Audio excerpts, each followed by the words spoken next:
So for those of you who don't know me, I am a long-term member of this community. I have found this community about 20 years ago and found Unity about 25 years ago at the Durham Church first. And this is the community that bade me goodbye to go to seminary and supported me with your prayers while I was there. So I'm back. I've been back for a while, and I'm happy to be part of this lovely community again. Victoria asked me to talk today, and I realized that it's the end of a whole month of her focusing on body health, and the beginning of another month of her focusing on mental, she's going to do body, mind, spirit, 3 months. Well, so I'm bridging between body and mind, and they're connected, really. So the body-mind connection is huge, and I want to share what I learned, what I teach in one of my courses. I teach at Unity Worldwide Spiritual Institute adjunct faculty, as well as in my own ministry, and I often teach Metaphysics 4, which is the fourth part of this book that is kind of the metaphysics textbook of Unity, where the author, Paul Hasselbeck, who was my metaphysics teacher, took the Charles Fillmore writings and kind of summarized them, collected them, summarized them, and translated them into 21st century language. And when I get to this one chapter, it's chapter 28, and if you don't have this book, it's a good investment because it's one of those reference books that you say, every time you think, I wonder what Unity teaches about this, you can pull it off your shelf and find the answer. So I do recommend this book, especially for chapter 28. We talk in the last part of the book about how we can manifest or demonstrate a happier, prosperous, healthier life, and what gets in the way of doing that. And that's what this chapter is all about. So I teach this often, and as a school teacher in my former life, I used to try to help people hook their memory in some way. So I came up with these 4 that Paul came up with, and I thought, well, they don't spell anything, and they're not cute in any way. How are we going to do this? Here's the 4 things that Charles Fillmore says gets in the way of us having a easier, gently down the stream kind of life. It's fear, it's attachment, resistance, and unforgiveness. Fear, attachment, resistance, and unforgiveness. And generally, everything that gets in our way it can be boiled down to those. So fear, attachment, resistance, unforgiveness. F-A-R-U. Well, that doesn't spell anything. Well, I'm going to make it spell something. It spells FARU. So I want you to think about that, and I'm going to help you remember that as we go through this. FARU. It's like this bundle of that goes on in our heads when we aren't feeling like we're moving forward. It's probably one of those. And okay, so then my other part of my life is a grandmother of little kids. And one of my favorite books always has been, and still is, Where the Wild Things Are. Now, you know this story, don't you? Max gets dressed up in a monster outfit, and he goes down the stairs, and he's jumping on the furniture, and he's making just a wild thing going on.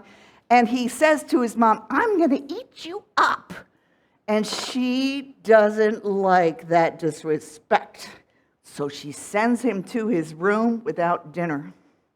And he goes up into his room, and Maurice Sendak explains a dream he has, but he never says that. The kids who read it think he's really going on this adventure. He goes on a boat, and he goes to the island where the wild things are. And those wild things have yellow teeth and yellow eyes, and they see Max come off the boat, and they say, "Roar!" They just stare him down. But he stares them down. And pretty soon they blink, and they back off, And they realize he's the king. And they name him king of all the wild things. And they let the wild rumpus begin. You know this story. It's fun, isn't it? Okay. Well, it's metaphysical, as many good stories are. And I see it as the wild things are like the monsters that we get to visit, especially when we're sent off to our room and feeling kind of like isolated and I did something wrong and self-aware of your mistakes. And you go and you see these wild things and you think, they're just in charge of, I have no control over these wild things. But Max stared them down and said, "Be still," he said to the wild things. That's exactly what we teach in Unity, isn't it? When we see these things that are getting in our way, like fear and attachment and resistance and unforgiveness, they're kind of like those wild things in our mind that get in the way of us being fully abundant and well and happy and productive and at peace. Like they get in the way of us experiencing the kingdom of heaven in this life. Kingdom of heaven is well-being, balance, abundance, peace, a sense of a consciousness of being in the oneness. But all those things get in our way: fear, attachment, resistance, unforgiveness. If you can't remember those, just say FARU. Say it with me. FARU. You can even howl it like one of the wild things, you know. FARU. Because these are the wild things that our job is to tame. We get attached to things. We're fearful of things. So let's just break those down. Oh, and you know, when I found this symbol on the internet of the wild things, and they're all silhouettes of these big, wide monsters marching behind little Max, who's in charge of everything. And that's exactly the image you want to gather in your mind. Well, I'm one of these people who lets fear and attachment and resistance and unforgiveness, one or the other, get in my way of being and doing the way I want to be and do. So think about each one of those with me. Fear. Paul Hasselbeck says, and from his gleanings of Charles Fillmore, he says it's also about lack and limited thinking. So all the stuff about I'm not good enough, or they will laugh at me, or I will fail, all that fear, lack, and limited thinking that we have, that really can be a problem. What could be an antidote for this fear, lack, and limited thinking? What could you do to, when you notice that, what can we do, or what mindset can we take on that can counter that or be an antidote for that? Anybody got an idea? Release. Noticing it and saying, no, you have no power over me. Yeah. Gratitude. Yes, I can't, your mouth didn't. So, gratitude. So, yes, and I think fun, too. Fear can be balanced. Well, one of the things we've noticed is that fear can come when we love. When we love ourselves, we can be afraid that something might happen. Or when we love our friends or our children or our family, we could be afraid for them, for their safety. So what we want to do with fear also is that gratitude and love, realizing love can conquer fear. I think there's something in the Course in Miracles about that too, right? I think having fun can counterbalance fear. And so when I get to play with the grandkids and just laugh, what a change it is from my dull, living alone behavior to have kids around. And if you don't have the grandkids in your life, there's places where you can absorb that energy. Like, I was going to say playgrounds, but not everybody's bringing their kids back to playgrounds. Volunteer for to work with the children when they come. Oh, the smiles you have when you're working with kids. And that can really help you put fear in its place, like put it in a different perspective. So FARU, that's the F part, F, fear. An antidote of fear would be just to choose a better feeling thought, to remind yourself that this too shall pass.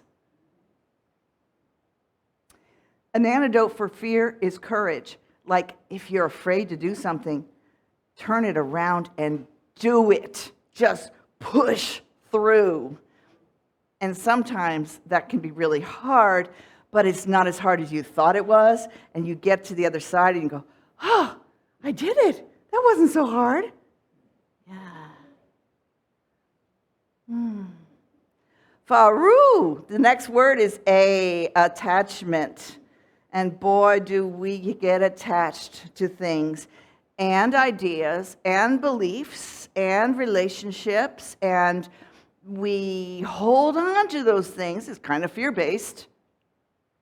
We hold on to stuff. We hold on to a relationship. We hold on to beliefs that really aren't serving us anymore, but we're afraid to let go of them because of what could happen if we let go. So an antidote to attachment would be non-attachment. And that's a practice. That's a mental practice that can really affect our relationships and our sense of the things we own. To practice even imagining that you didn't have all those things in your house or in your garage. Practice imagining not having them and asking yourself, how do I feel about myself? Do I feel less valuable? Probably your answer is no. You don't feel less valuable if you imagine not having those things. So we can practice non-attachment, not being attached to those things. Now, really, relationships are much harder, and that's where I thought about you, Sandy, when you talked, how hard it was to lose 4 significant people in 2 years. I had a chunk of time like that, too, in 2003 and thereabouts. And it was a heavy time to have lost several significant people at one time. And we have attachments to people. And that's our love. We love them. So, of course, we're attached to them. And when we quickly lose people, that is a loss that is real. And the recovery is remembering without being attached. So that's a big piece. Non-attachment. The way things keep changing all the time in our world. It's changing so much more. And look at the average age of us here. We're old enough, most of us, to remember how things used to be. Well, back in the 70s, it was like, and we realized, we thought the 70s was so contemporary and so modern and so wonderful, and it was for us then, and we can't bring that back. It's changed.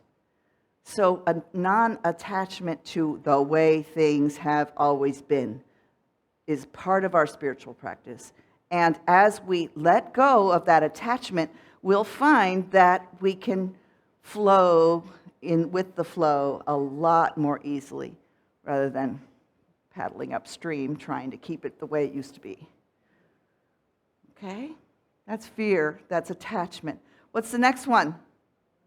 R, resistance. Say it with me. FARU. Okay. FARU, resistance. Do you ever feel resistance? Do you ever feel like you want to blame everybody for how things aren't going well? You're resisting.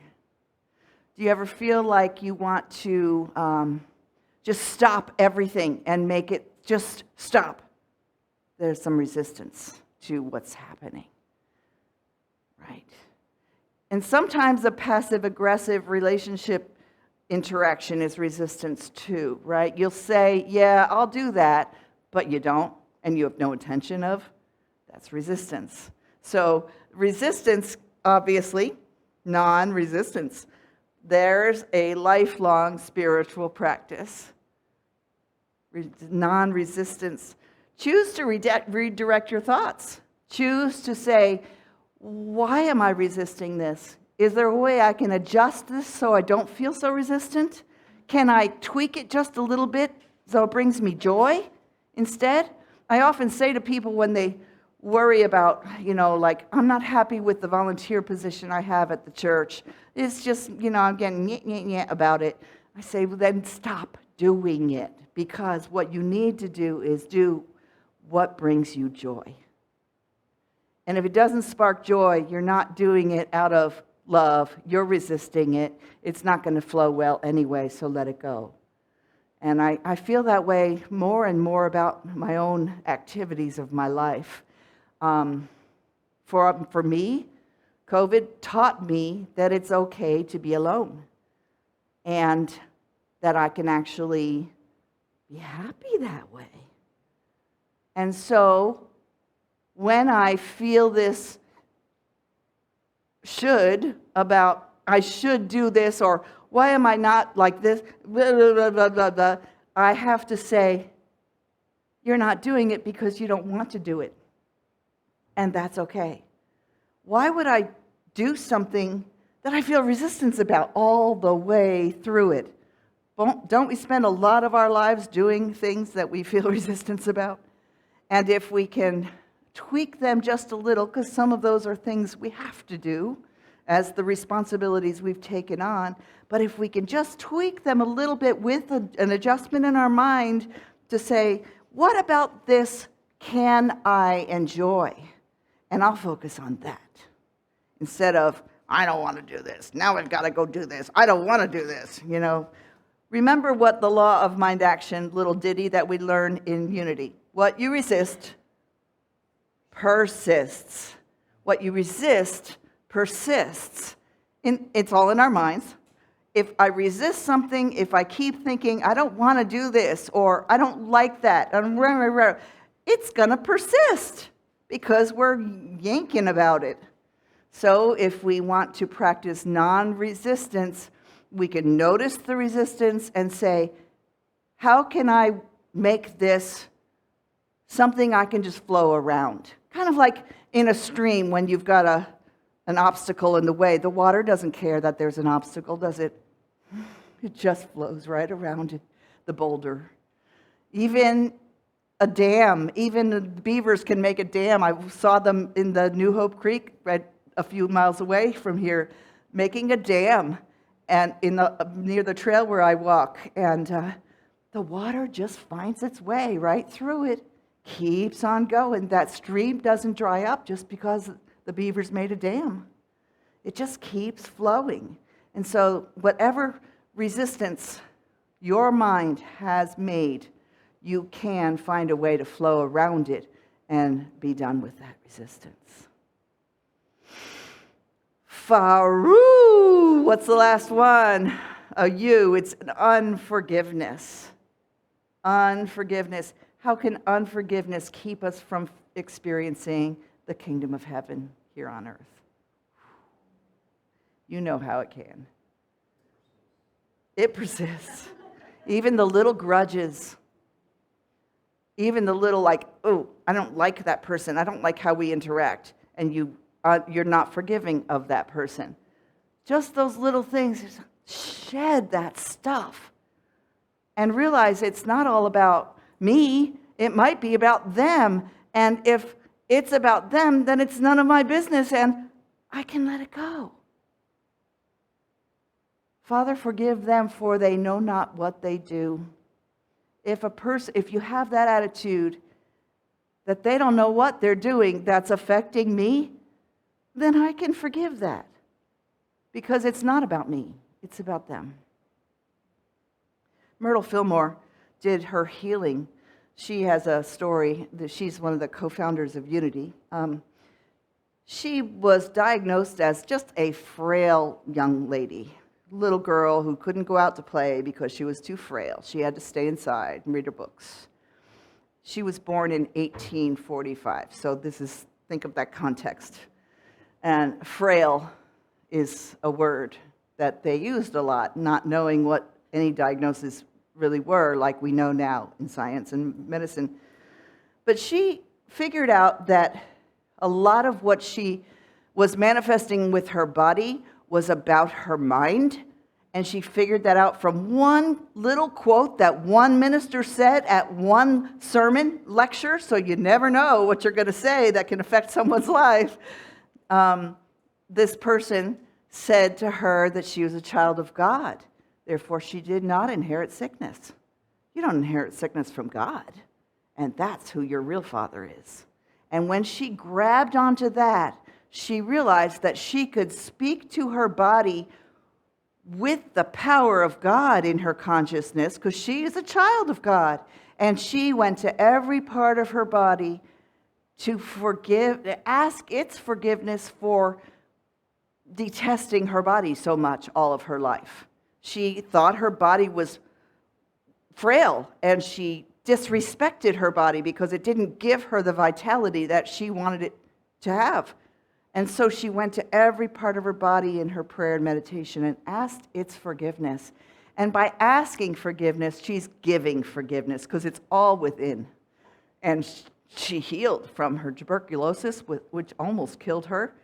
Healed so much that she went ahead and went on to give birth to another healthy child. So, wow, that's a big deal. It's a lot of forgiving.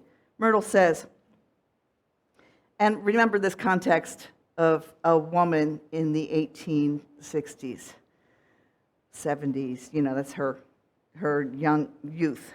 Forgiveness is not silent consent, nor making the best of a situation while underneath there is resentment. It is the art of putting something in place of the thing forgiven. It's the art of putting something in place of the thing forgiven. It is the positive realization of truth, of being, with a capital B. The truth of being, putting that in place. Such an attitude invites only the best from other souls. Forgiveness is not silent consent or making the best of a situation, not resentment. It's the art of putting something else in place of the thing forgiven. A positive realization of the truth of your being. And that makes room for the best to come towards you from others as well. So Myrtle says we have to hold ourselves accountable for our thoughts of fear, of attachment, of resistance, of unforgiveness, and do the practice of releasing those, putting them in their place, telling those wild things, be still, because you have no power over my true self. My true self is, I am the essence of God, or a child of God, and therefore, I do not inherit sickness. I do not inherit poverty. I do not inherit a lack of creativity. I do not inherit loneliness. I do not inherit inadequacy. None of those are my true self. My true self is a radiant being, capable of unlimited possibilities as I put my thoughts to them. Body, mind, and spirit. I can be prosperous even without a big chunk of money in the bank. I can be prosperous. I can be healthy even if I have something wrong with my body. I can be healthy.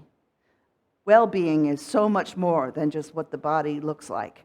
Well-being is body, mind, and spirit at peace and in that consciousness of the kingdom of heaven. That's our practice. It's not overnight. It's not a magic wand. It's the practice. The practice of living in the kingdom of heaven is our job. And it's a joy because it brings us a peace that, I can't say it any better than the Bible does, that passes understanding.